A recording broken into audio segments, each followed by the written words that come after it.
Pinupuri ka namin, O Diyos, Ama, Anak, at Espiritu Santo. Salamat, Ama, na ibinigay mo sa amin si Jesus na iyong anak, na namatay para sa aming kasalanan, iyong muling binuhay, iniakyat at iniluklok sa iyong kanan sa langit. Salamat na ibinigay mo sa amin ang iyong banal na Espiritu at sa pamamagitan niya ay ibinuhos mo ang iyong pag-ibig sa aming puso.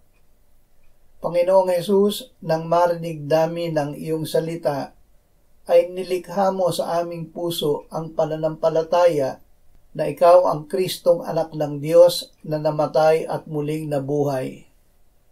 Nang ipahayag ng aming bibig na ikaw ay Panginoon, kami ay iyong iniligtas. Salamat sa katiyakan na ang lahat ng tumatawag sa pangalan mo ay maliligtas. Amen.